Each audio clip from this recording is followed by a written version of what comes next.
Итак, мне задали вопрос, повышается ли сахар в крови, если просто смотреть на сладкое? Вызывает ли инсулиновую реакцию один вид сладкого или углеводов? Ответ — нет.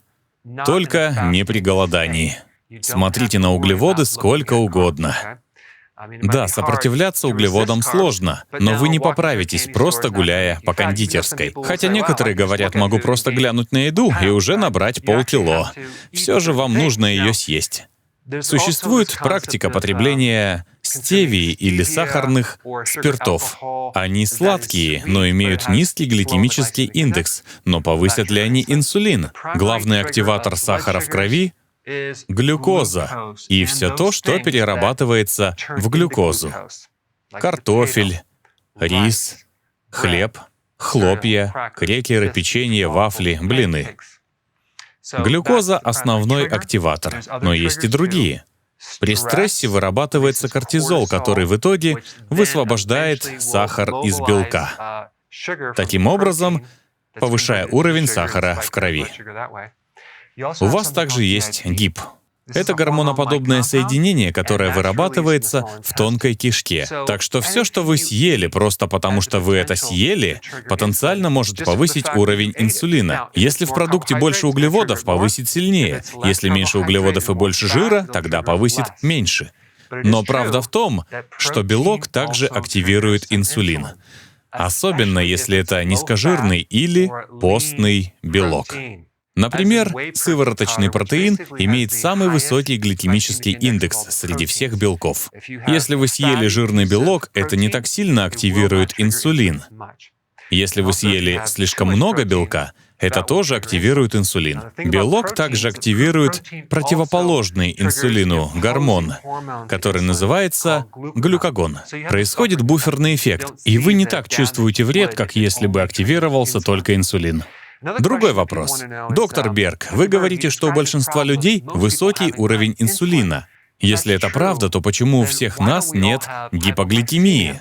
Ведь инсулин понижает уровень сахара в крови. Ну, у многих людей гипогликемия есть. Но у вас ведь есть и другие гормоны, такие как кортизол и гормоны в печени, которые противодействуют гипогликемическим реакциям. Поэтому, когда уровень сахара в крови ниже, чем должен быть, эти гормоны отвечают за то, чтобы он не упал еще ниже. Только когда уровень этих гормонов уменьшается, ваши надпочечники перегорают или печень каким-то образом повреждается, они уже не могут оказывать сопротивление. Это тянет за собой череду гипогликемических реакций, но хроническое повышение уровня инсулина приведет к инсулинорезистентности. У меня много роликов на эту тему, но вот как это происходит. Есть клетка, она сопротивляется инсулину. От инсулина во многом зависит поглощение топлива, введение глюкозы в клетку, а также поглощение нутриентов. У вас есть клетка, которая фактически голодает. И в то же время у вас полно топлива в организме, которое хранится в виде жира, но оно недоступно. Один из распространенных симптомов инсулинорезистентности — это невозможность обходиться долгое время без еды. 2-3 часа, и вам нужно перекусить. Потребность в перекусах очень велика при инсулинорезистентности, особенно ночью и во второй половине дня. Поев, вы не чувствуете сытости. Независимо от того, сколько вы съели, вы все равно хотите что-то сладкое. Почему?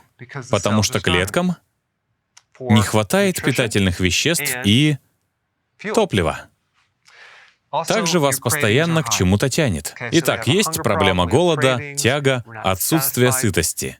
Это значит, что есть инсулинорезистентность. Ее очень просто исправить. Внизу будет ссылка для новеньких на моем канале. Посмотрите и спасибо за просмотр. Чтобы не пропускать мои новые видео, нажмите на колокольчик. Рядом с кнопкой «Вы подписаны».